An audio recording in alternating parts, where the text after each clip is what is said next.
Okay, so question we got in, just doing it after class, we're just doing a quick video on it because I know something a number of people are going to have the same question for. They're trying to do something positive. It was an MMA theory question. Something positive, do a takedown, get on top, improve the fight. What was happening was the person was ending up behind them and finishing the fight. So just do a real so. He's shooting in, person sprawled, went behind, he's here, and then he grabs onto the wrist and he just starts landing shots here, and that's it. He lands enough and the fight's over. So it went from him doing something positive in the fight to him losing the fight, just like that. So what can we do? A few things to remember. Entry for the takedown is going to be important, make it harder for him to sprawl. So if his hips are in good position, easier for him to sprawl. I go to grab them, he's ready, throws them back.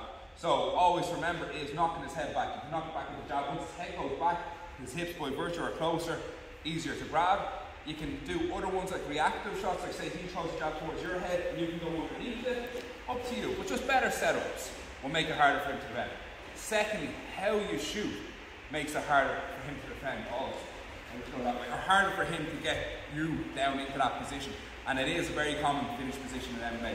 So rather than going down onto the knee here and reaching for his legs, if you are hitting your knee, go in with your hips strong underneath you.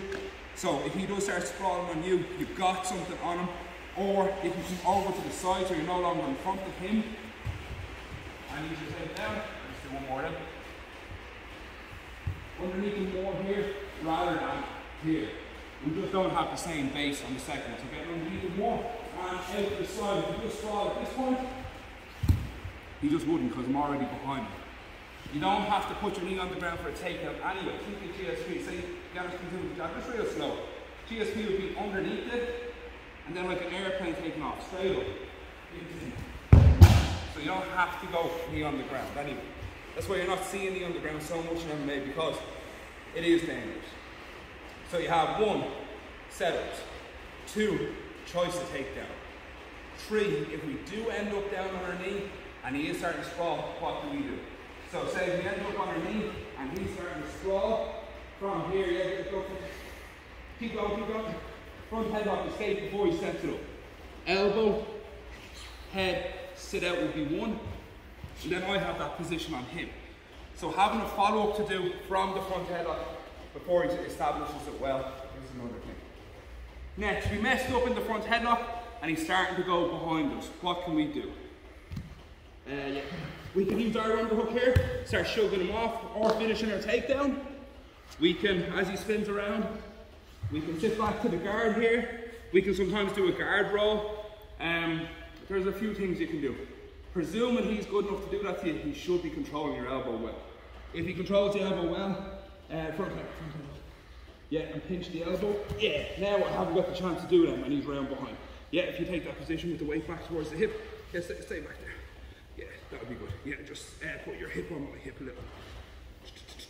Yeah, just off to that side, yeah, just off to the side. Yeah. So, common position here.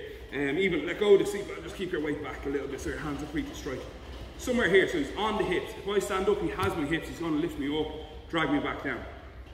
Worth doing though, better than getting stuck here and getting finished. I like to put my shin across his stomach here, just to get a little bit of distance between me and him.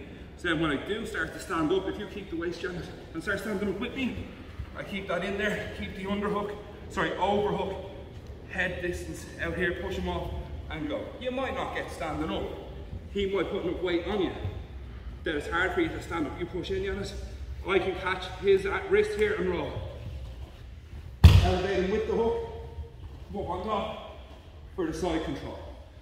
Just a couple of options. You don't have to do that one as a defense, but the idea is layers. So every move you do should have layers working back. So problem, we have the setup, we have the choice of move to minimize the chances of it going wrong. If it does go wrong, we have an immediate follow-up, we have a secondary follow-up, we have a third follow-up. All right?